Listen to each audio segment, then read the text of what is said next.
Hello and welcome back to the StubHub Center as you are live near Los Angeles in Carson City, which is right off the coast of the Pacific.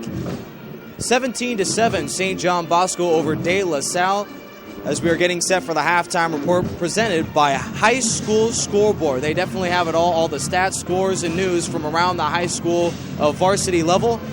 We have High School Scoreboard scores as well, not just with Bosco up by 10, but Chaminade, the Eagles, getting it done over Enterprise just a little bit earlier, 41-9 over that ball club. Their first loss of the season, and boy, couldn't have come at a worse time, but Chaminade celebrating as they have won their division of the state championship. Corona Del Mar High School as well, 27-15 victors over Sacred Heart Prep High School. Del Oro High School over Bakersfield. The other way around, as Bakersfield getting it done 56-26, and Central Catholic 36-23 over Bakersfield Christian. We have a proud sponsor here for the halftime report, as Trent Schlamm is here on the High School Scoreboard halftime report. Trent, your thoughts of the first half? Yeah, well, first of all, thanks for having me. This is a fun first half. Hey, let me tell you guys, I don't know that I have been to a bigger high school football game, really any level. Texas aside, this may be as big as it gets in high school football. We're pushing, 15,000 fans here tonight. We're talking about this could be what some are saying is a national championship-like game, the way that these two teams are ranked from the national picture, and Bosco has come to play here in the first half. But don't sleep too much on De La Salle. This is a team, an experienced team that is extremely talented, and look for them to be strong in the second half. I think the one thing that Bosco has struggled with over the course of the season has been stopping the run. Now, they did a great job of that in the first half, but I'm curious to see how long that lasts, because I don't expect De La Salle, as good as that veer is, to be shut down for more than just the 24 minutes they were in the first half. Boy, you mentioned this team struggling running the football. Bosco gave up over 330 yards against Orange Lutheran just less than 2 months earlier.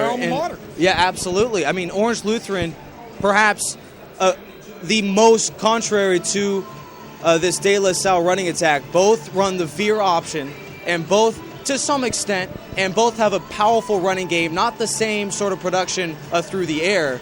If you expect any sort of second half adjustments out of a defeated, we're seeing De La Salle walk into the locker room with their heads down. I haven't seen that at all. What do you expect second half sort of adjustments for Justin Allenball? Well, I wouldn't call De La Salle defeated just yet. I mean, if it's not for that Wadud touchdown at the end of the half, this is a 3-point ball game. So I wouldn't say De La Salle is done, that they're out of this. Look, if this is a team that time and time again, year after year, they are perennially one of the best teams across the country. This team will be prepared for the second half, and they will come back fighting. But I tell you what, I don't know of a team that's better at making second half adjustments than St. John Bosco. Jason Negro, one of the best, if not the best coaches in all of Southern California, let alone the state. Heck, you can talk about him with a win today in the national picture, being one of the top coaches out there. Nobody is better coming out of the halftime locker room than St. John Bosco has been over the course of this year. St. John Bosco, traditionally known as a second-half team. Trent Schlamm joining us, a ESPN alum as well. We're taking a look at the halftime statistics here for both ball clubs. We want to thank the proud members of the StubHub Center media. As a team, De La Salle beating St. John Bosco running the football, not the same through the air. But the one man I do want to take a quick look at is John Velasco. He's going to have to be the key. He's been the cognate all year long for that offense. In the second half, John Velasco is going to have to get it going in the run game. Do you believe De La Salle has to continue committing to this running attack despite a 10-point deficit? Being down 10, there's a lot of time left. You don't go away from your game plan. De La Salle isn't the kind of team that's going to beat you through the air. They will ground and pound all day, and especially in this game plan, knowing St. John Bosco isn't particularly great against the run.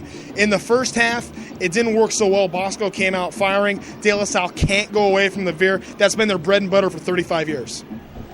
What do you believe was the key play of the first half? We mentioned a 10-point advantage for St. John Bosco, but fans don't get it wrong, as basically it was one quick play by Jaleel Wadud that was all the difference. What do you feel was the key play of the first half, and what do you feel is going to have to be the key in the second? I think there were a couple plays that ended up going for naught.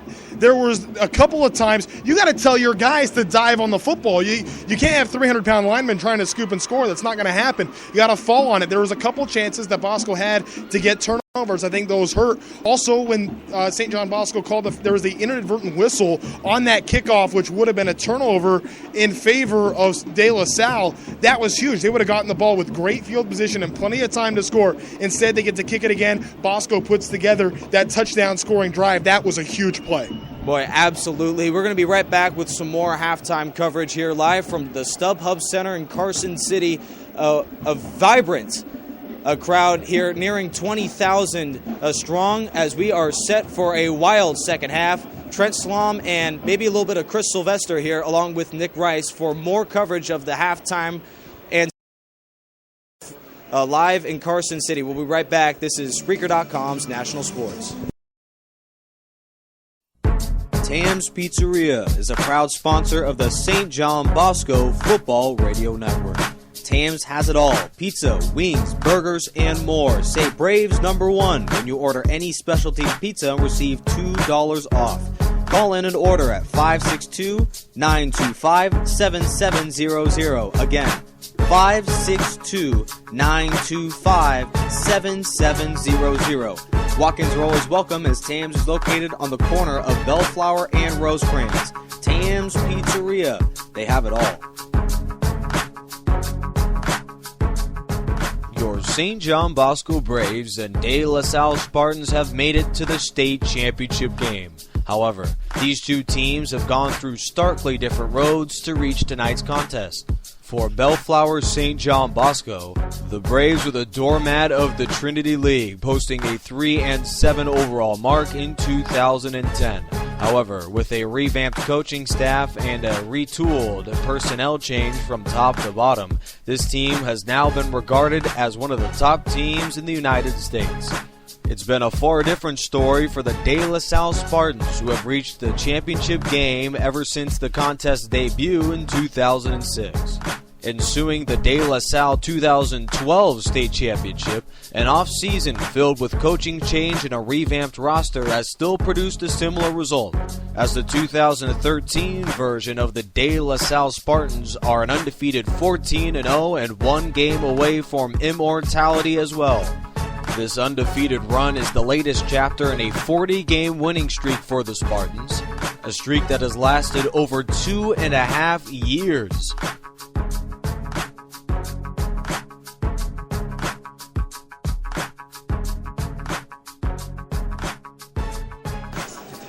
Welcome back to the StubHub Center here. You are live in Carson City off the coast of the Pacific near Los Angeles, California. You're here at halftime between the Braves and the Spartans, currently a 17-7 St. John Bosco advantage. For these kids, tonight isn't just a football game. Tonight is not just the state championship. For a majority of these seniors, this is the last time they're going to strap it up and put on the pads for some organized football. I mean, talking about not only the stakes so high in the state championship game, but for a majority of these seniors, 17, 18-year-old guys, this is perhaps one of the 2 or 3 biggest moments in their teenage lives, playing in a state championship game where you're not only playing for your brothers, not only for your coaching staff, you're playing for something bigger than yourselves, a state ring and a chance to be regarded as one of the top teams in the nation, as De La Salle ranked number 4 in the United States, St. John Bosco number 3.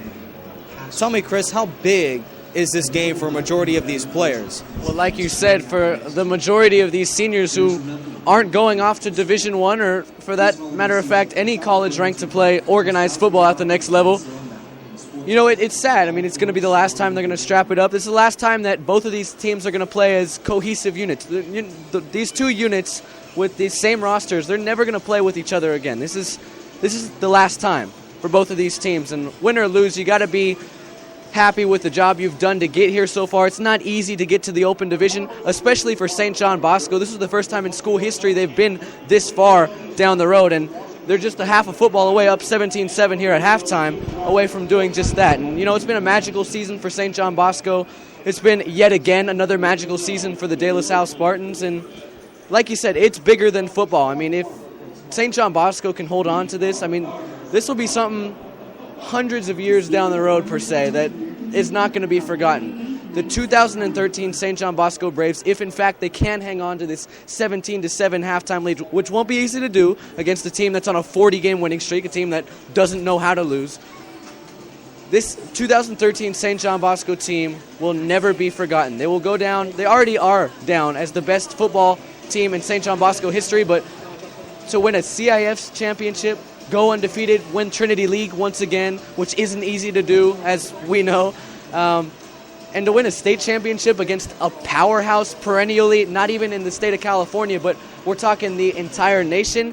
I mean, that's big time for St. John Bosco. And even for De La Salle, some of those seniors, I'm sure they're not going to be playing at the next level as well. I mean, they got some fine seniors. You talk about the quarterback, Chris Williams, the running back, John Velasco, Kevin Griffin. I mean, the list goes on of guys who are going to be playing organized football after high school. But for these seniors, a lot of them, they're not going to be, and simply, this is it. This is their last half of football ever, and they want to make it memorable. I think both these teams are going to come out jacked up in the second half, try to win a CIF state championship, and right now St. John Bosco has the edge at halftime, but anything can happen, especially with a great team like De La Salle come the second half. You're live at the StubHub Center, 17-7 Braves. Defense has been the story for a majority of the first half. I want to bring back in Trent Schlom for a final question, as I really can't answer this. We're talking about De La Salle as a defense, one of the tops, not only in the state, but in the nation. You can make a case with a win today. De La Salle could have an argument for winning that national crown, being called the national champions. Defensively, what do you have to do to stop this Brave offense? Well, the problem with St. John Bosco is because they can beat you in so many different ways. What I love about this offense is the way that they spread the field. There was a couple plays that you saw in the first half where we would go spread formation. They'd send 4 out, have 3 guys go deep, drag 1 over the middle, and that guy dragging is going to be wide open every time. And then you have a quarterback in Rosen who is just so good. Look, we're talking about him right now being one of the better players, one of the better quarterbacks in the country. Next year, we're going to be talking about this guy maybe as the best quarterback in the United States.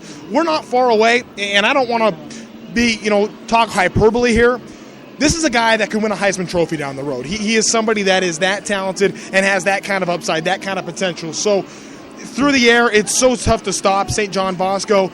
But De La Salle, they're flying all over the field. I'm just fired up. I think it's going to be a very physical second half. And I know you guys are excited that Bosco's up by 10 right now. This game far from over. And I do want to say you guys do a tremendous job on the broadcast. Thank you so much for having me here at halftime. Really enjoyed listening to you, and I wish you all the best. And hopefully we can do this again sometime. This was a lot of fun. Thank you so much. Thank you very much, Trent. Trent Schlom, a member of the ESPN broadcasting company. He's going to do some very memorable things down the road for that fine young man. Trent Schlom, I want to thank him for joining us. He's a part of ESPN3. Chris, do you know exactly how you can keep in touch with this man and see him on the air? Well, you can follow Trent Schlom at Trent Schlom on Twitter. You go shameless. Talk about yourself. At Trent Schlom, and then you can catch the ESPN on Big West. So we're doing it's a non-football conference, but I know a lot of people from here like Long Beach State in the Big West. You guys can check them out. I don't know when the first Long Beach State game is, but ESPN's coverage of Big West basketball starts on ESPN3 January 9th. UC Davis at Northridge. I will see you all there. 7 o'clock tip-off time. All right, see you guys. Obviously a passionate man. Boy, he cannot stop talking about sports. But that's what ESPN as a company does as well, and that's what our presentation of the CIF Championship does as well. We want to thank Trent Schlom, a proud member of our broadcast company, and also one of the cognates there for the ESPN3 and ESPNU broadcasting companies. That was this high school scoreboard halftime report. We're going to send it back over to Chris right after this for second half action between the Braves and the Spartans. Tam's Pizzeria is a proud sponsor of the St. John Bosco Football Radio Network. Tam's has it all: pizza, wings, burgers, and more. Say Braves #1 when you order any specialty pizza and receive $2 off. Call in and order at 562